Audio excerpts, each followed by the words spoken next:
Hello students, मैं हूं अंशु कपूर और ये लेक्चर नंबर 29 इलेक्ट्रोस्टैटिक्स।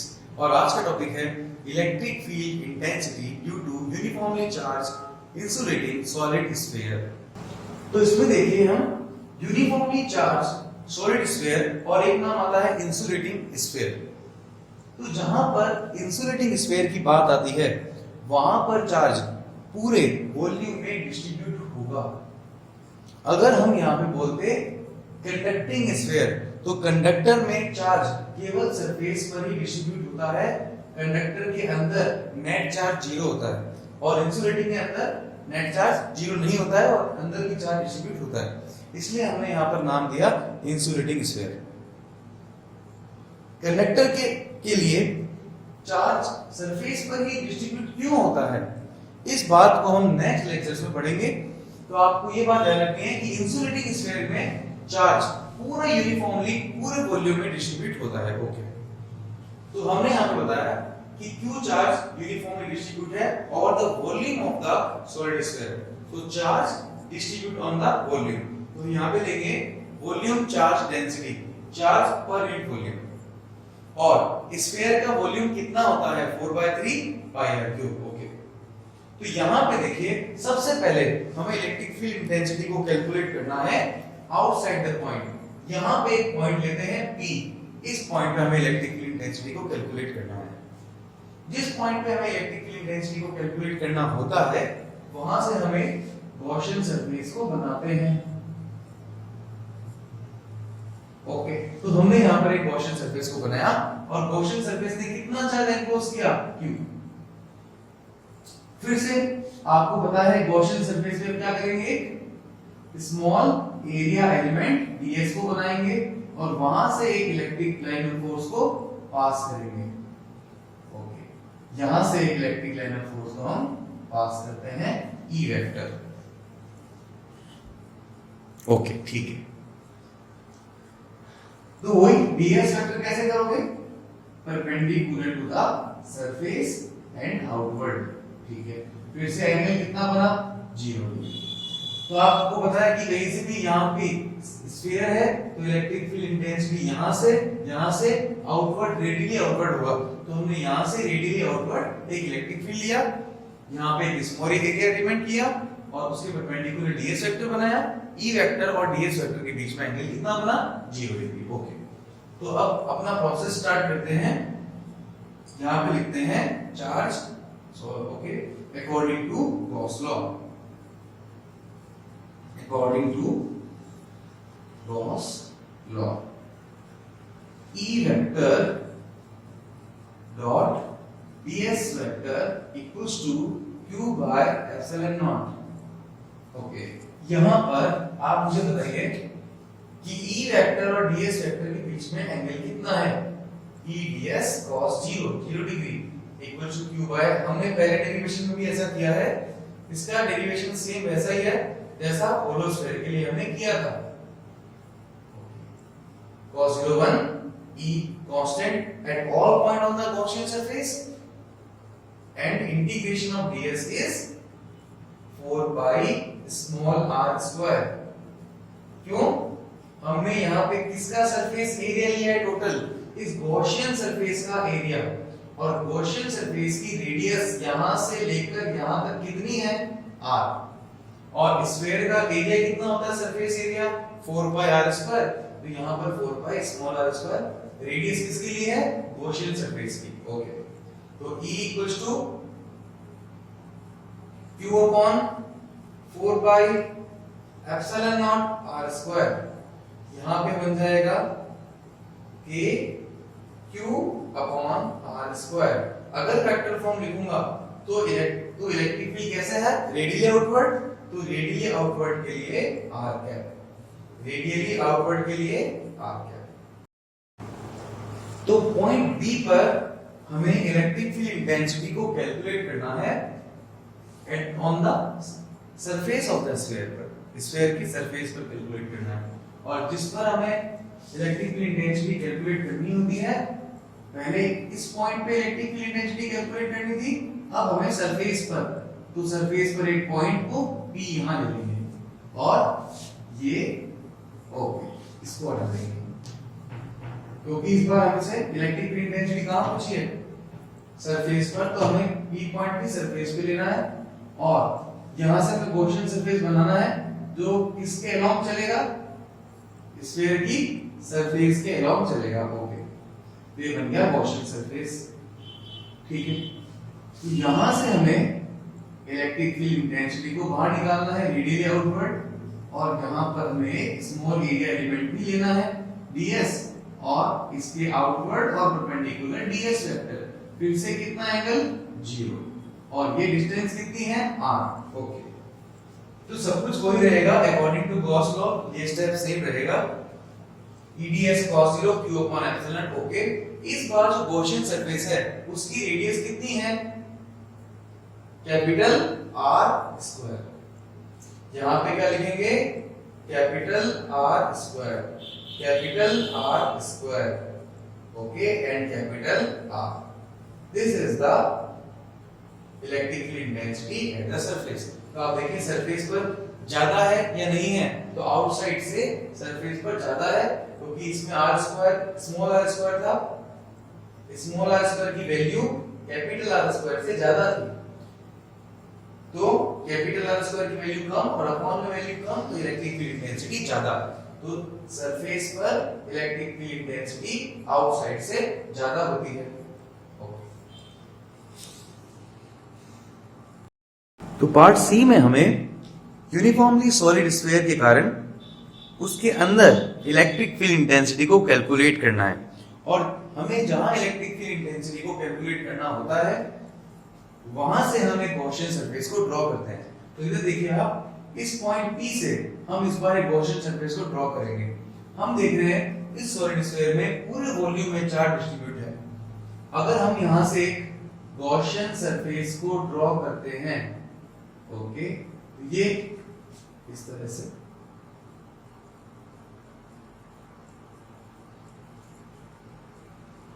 तो यहां पर हमें ये पॉइंट लेते हैं और ये पॉइंट सॉलिड स्फीयर के अंदर है, और जहां हमें इलेक्ट्रिक फील्ड इंटेंसिटी कैलकुलेट करनी होती है वहां से हमें गॉसियन सरफेस को ड्रॉ करते हैं। ओके, हम ये मानते हैं इस टोटल सॉलिड स्फीयर की रेडियस कैपिटल R, तो यहां से यहां तक की जो डिस्टेंस है वो स्मॉल r। ओके, तो इस बार आप मुझे बताइए कि इस सॉलिड स्फीयर की जो गॉसियन सरफेस है उसके अंदर चार्ज एनक्लोज हो रहा है या नहीं हो रहा है, हो रहा है।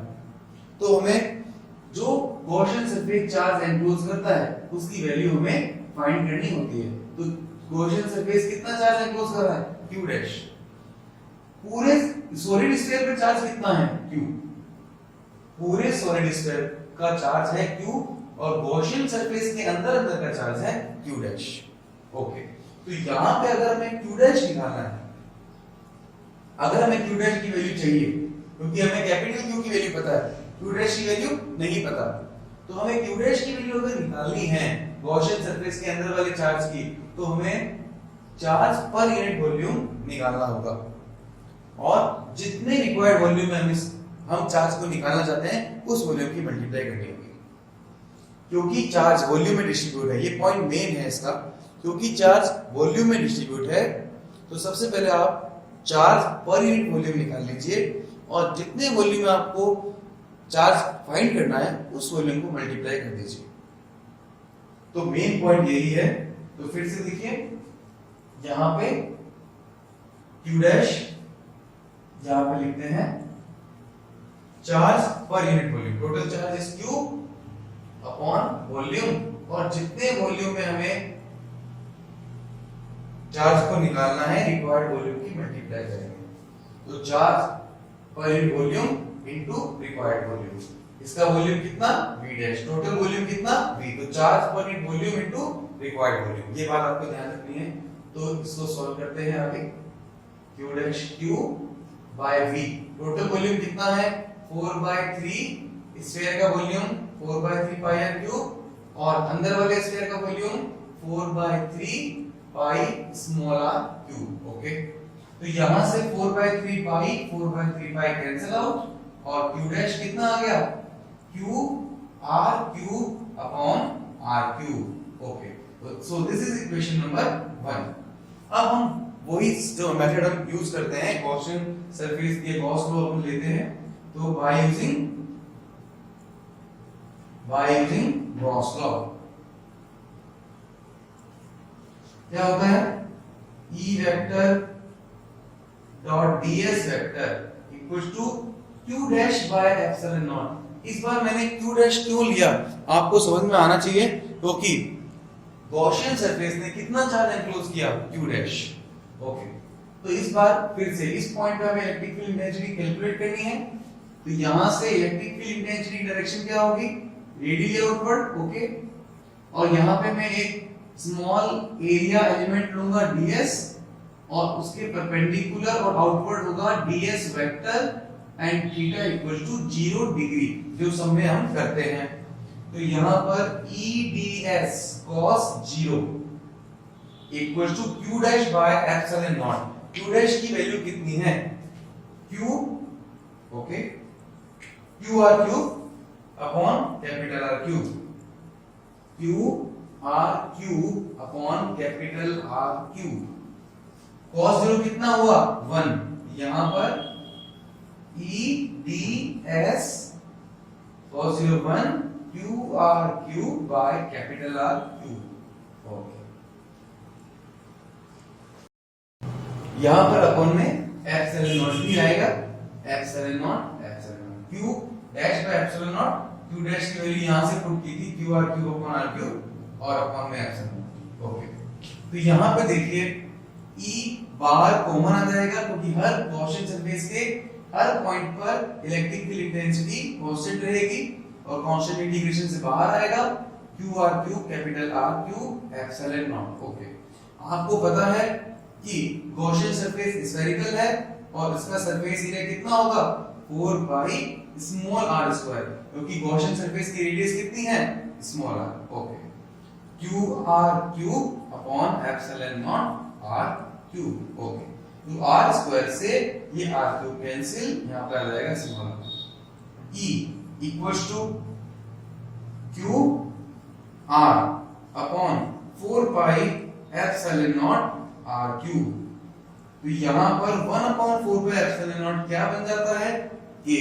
तो आंसर क्या आया K Q R, ये 1 upon 4 pi epsilon not K Q R upon R cube. Okay, अगर आप इसको वेक्टर फॉर्म में लिखना चाहते हो तो वेक्टर का साइन लगा दीजिए और यहां पर आप लिख सकते हैं R कैप। देख लीजिए electric field intensity radially outward. Okay, तो यहां पर देखिए इलेक्ट्रिक फील्ड देखो K कांस्टेंट है, Q कांस्टेंट है, charge enclose total charge constant, radius of solid sphere constant, so electric field is directly proportional to small r। अब यहां पे ध्यान दीजिए, अगर ये r ये पॉइंट यहां होता P पॉइंट सेंटर में होता तो इस r की वैल्यू कितनी होती 0। सेंटर पे P होता, r की वैल्यू कितनी होती स्मॉल r की 0, स्मॉल r की वैल्यू 0 होती तो E की वैल्यू कितनी होती 0। इसका मतलब at the centre of the solid sphere electric field intensity is 0। Okay, अब ये पॉइंट जैसे जैसे आगे बढ़ता, यहां पे बढ़ता, यहां बढ़ता, स्मॉल r की वैल्यू इंक्रीज होती तो E की वैल्यू भी इंक्रीज होती। ओके, और आगे जाएंगे स्मॉल r की वैल्यू और बढ़ेगी, E की वैल्यू और बढ़ेगी। सरफेस पे आ गए, स्मॉल r की वैल्यू किसके बराबर होगी कैपिटल R के बराबर, और उस समय E की वैल्यू मैक्सिमम हो जाएगी। ये पॉइंट आप याद रखिएगा कि अंदर 0, आगे आगे आगे इलेक्ट्रिक फील्ड इंटेंसिटी बढ़ रही है, यहां पर इलेक्ट्रिक फील्ड इंटेंसिटी मैक्सिमम, और फिर हम जैसे जैसे बाहर जाएंगे इलेक्ट्रिक फील्ड इंटेंसिटी की वैल्यू डिस्टेंस के साथ डिक्रीज होगी। तो इसके लिए हम ग्राफ बनाते हैं। तो अब variation of electric field intensity with distance r from the center of the solid sphere। अब हमें डिस्टेंस को रखना है x एक्सिस में और इलेक्ट्रिक फील्ड को रखना है y एक्सिस में, और हमें डिस्टेंस के साथ इलेक्ट्रिक फील्ड की वेरिएशन को यहां पर शो करना है। तो सबसे पहले यहाँ पे आप देखिए सेंटर है, सेंटर पर इलेक्ट्रिक फील्ड इंटेंसिटी कितनी होती है? 0, ये 0। यहाँ पर पॉइंट लगा देते हैं 0, सेंटर पर 0। ओके, अब आप देखिए सेंटर से जैसे जैसे आगे जाते हैं इनसाइड जैसे जैसे आगे जाते हैं electric field intensity directly proportional to R होती है अंदर। तो यहां से देखो ये डिस्टेंस हमने ली ओ सेंटर, ये डिस्टेंस है सरफेस की, ये देखिए ये सरफेस की, और यहां से लेकर यहां तक हम है इनसाइड। तो इनसाइड इलेक्ट्रिक फील्ड इंटेंसिटी कैसे इंक्रीज होती है आर के साथ? डायरेक्टली प्रोपोर्शनल, और डायरेक्टली प्रोपोर्शनल में हम स्ट्रेट लाइन ड्रॉ करते हैं।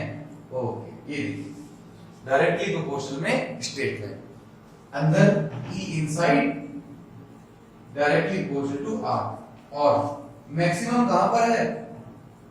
सरफेस पर। ये देखिए स्मॉल आर बराबर कैपिटल आर पर, सरफेस पर, यहां पर हम सरफेस पर आ गए, और सरफेस पर ये मैक्सिमम, ये यहां पर मैक्सिमम सरफेस है स्ट्रिंग। और जैसे जैसे सरफेस से आगे जाएंगे वैसे जैसे डिस्टेंस बढ़ेगी इलेक्ट्रिक फील्ड इंटेंसिटी कम होगी। तो जैसे जैसे सरफेस से आगे जाएंगे इलेक्ट्रिक फील्ड इंटेंसिटी डिक्रीज होगी। ये देखिए सेंटर पर 0, इनसाइड डायरेक्टली प्रोपोर्शनल, सरफेस पर मैक्सिमम, और जैसे आउटसाइड जा रहे हैं वैसे वैसे डिस्टेंस के साथ डिक्रीज हो रही है।